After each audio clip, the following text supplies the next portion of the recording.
you know, if I was gonna do it, it was gonna be something that was not gonna take forever.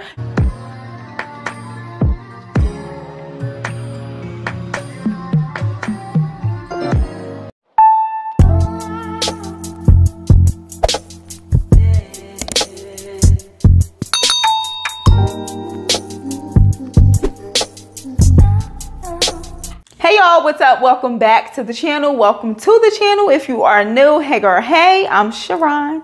Thank you so much for clicking on today's video. Hopefully you'll stay a while, watch some more content, and subscribe before you go. But today I'm really excited. We are going to be doing these large boho braids, okay? No feeding. I mean, you got to feed in the curly hair, but that's it. You don't have to feed in the braiding hair. This is the crochet method. It's giving very much so goddess, okay? Very much so boho. So let's get into it.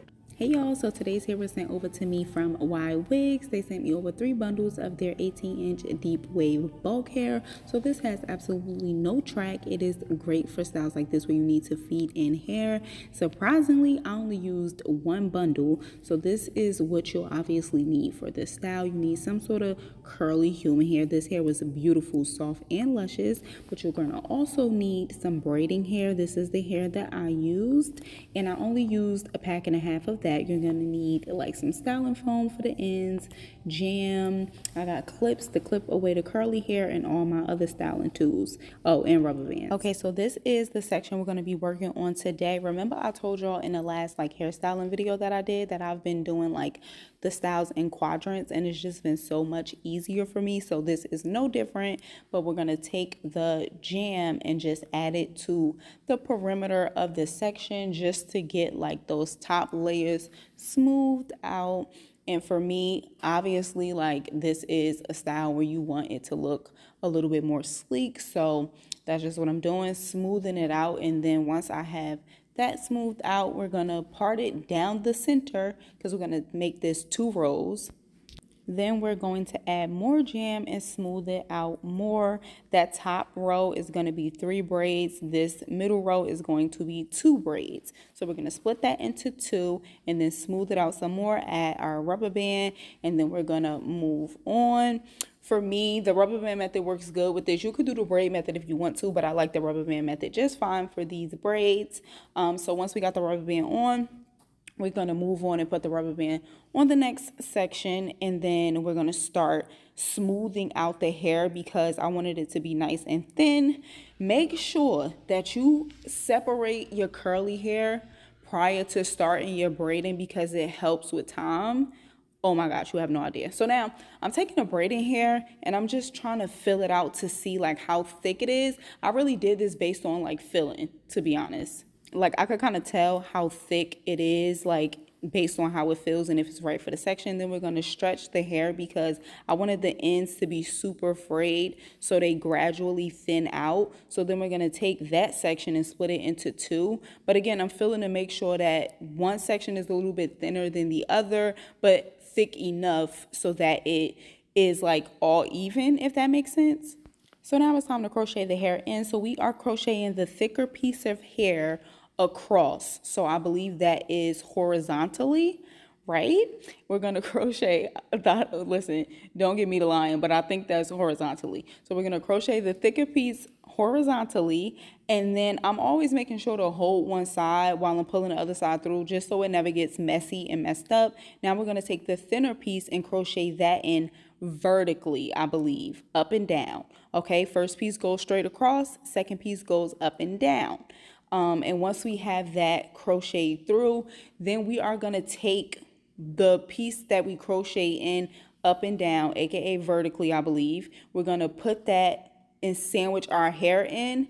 Now we're going to grab all of our sections and start to braid.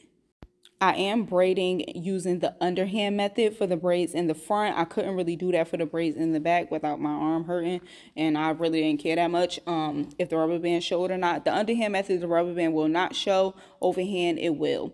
So now we're just going to start braiding, and I wanted curly hair right at the top for this one. So we're about to take a piece, and then we're going to feed it in. So we're going to take that curly hair, tuck it under our pointer finger, and then we're going to clip the other piece away.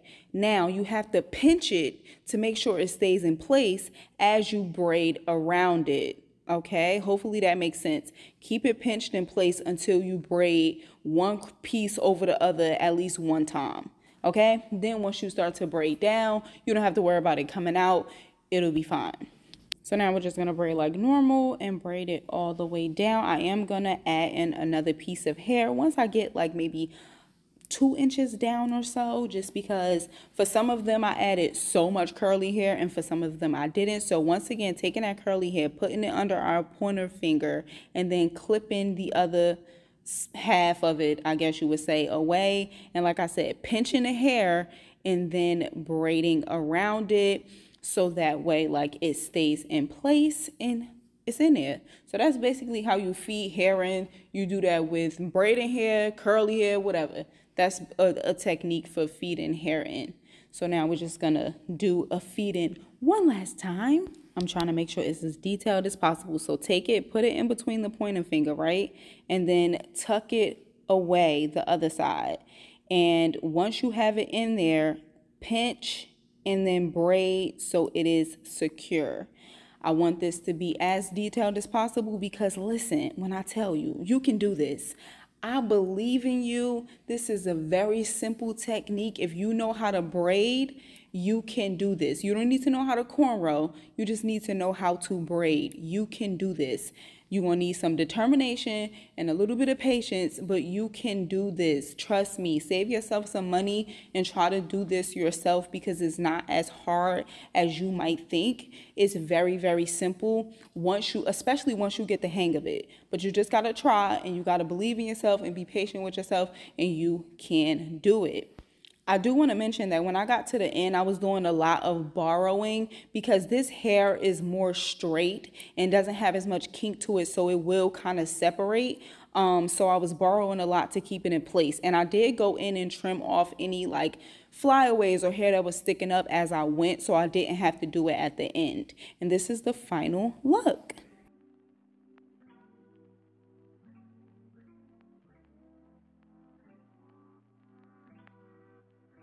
Oh my God, y'all, this came out so good. They look so pretty. Now listen, a couple of things, because this is my first time doing this style. So like, you know, if I was gonna do it, it was gonna be something that was not gonna take forever. Now this did take some time, but it did not take forever, okay? I was just not ready to spend 16 hours doing my hair. I was also not going to have to, for one, like I said, do the smaller braids, then have to feed in the braiding hair, then have to feed in the curly hair too. Not outside the duck. I'm not gonna be able to do it. I got a bad back and I can't be standing for that long. But this came out so cute. So let me tell you what I did if I didn't already state that in the voiceover for the demonstrational part. So for me, this whole doing stuff in quads, we're doing styles in quads, game changer. I feel like it's just so much easier to get, for one, the sections done because you're working in sections now. That's for one. But then for two, the parting, it's a little bit easier to do the parting when you have the quadrants. And I just feel like it's just much more effective to do it in quadrants. So for the first quadrant that I did, which was the back, this was my first time ever doing these braids and everything, so that quadrant took me the longest. It took me 1 hour and 20 minutes because I was kind of like getting the hang of it. I was trying to, like, you know, get the parting together and just all of that stuff. So that quadrant took me about 1 hour and 20 minutes to do. And I realized when doing this, it's so much easier to just put out a bunch of curly hair instead of doing like putting the curly hair out per braid. Just put as much space you could fill with like separating the curly hair pieces and having them everywhere to just be able to grab and go. Do that. That was so much easier for me. The second one took me about 1 hour and then the other one's the same. So in total, I also forgot to mention that I did blow my hair out and put a flat iron to it a little bit because I wanted it to kind of just be as flat as possible, so that way I could use a little bit of hair, but not have like the braids look super big and bulky, because I wanted the parts to be big, but I didn't want the braids to be big, if that makes sense. So in total, I'll say this took around like 5 hours, I'm gonna say, because I'm just adding on like the extra time that it took me to like blow my hair out and straighten it, which was probably like 40 minutes. So it took me 1:20 on this back one, an hour on the second one, hour here, so that's 4 hours and 20 minutes, and then we're gonna throw on 40 minutes for the blowing out the hair and running the flat iron through it real quick. So that's about like 5 hours total for this style, and to me, like, you cannot beat that, because you don't, I feel like the not having to feed the hair in really saves you so much time. Like, for real. I did go off camera and cut like the ends even straight across. I had plans to dip the ends, but I was like, I'm not doing that. So I just went in, because you can't really tell anyway, because the curly hair is at the end, so it's completely fine. I just went in and cut it straight across, so it looks a little bit more clean and neat. I love this. I love the way it came out, and I feel like this is like so much easier for the girls to do if you do want the boho braids look, like with all of the human hair and looking super pretty and goddessy, but you don't feel like doing the feed-in method, or you don't want to do them braids super small. You could do jumbo braids or large braids and get the same sort of like look. So yeah, y'all, that's pretty much it. Once again, thanks so much to Ywigs for sending me over this hair and collaborating with your girl on today's video. We truly appreciate it. Like I said, y'all, let me know down in the comments what you thought. Give the video a thumbs up if you enjoyed it. Subscribe if you are not subscribed, and I will catch you in the next one. My stomach is growling, girl. I'm hungry. I got to go. Okay, enjoy the rest of your weekend, whatever it may be. Peace and blessings. Bye.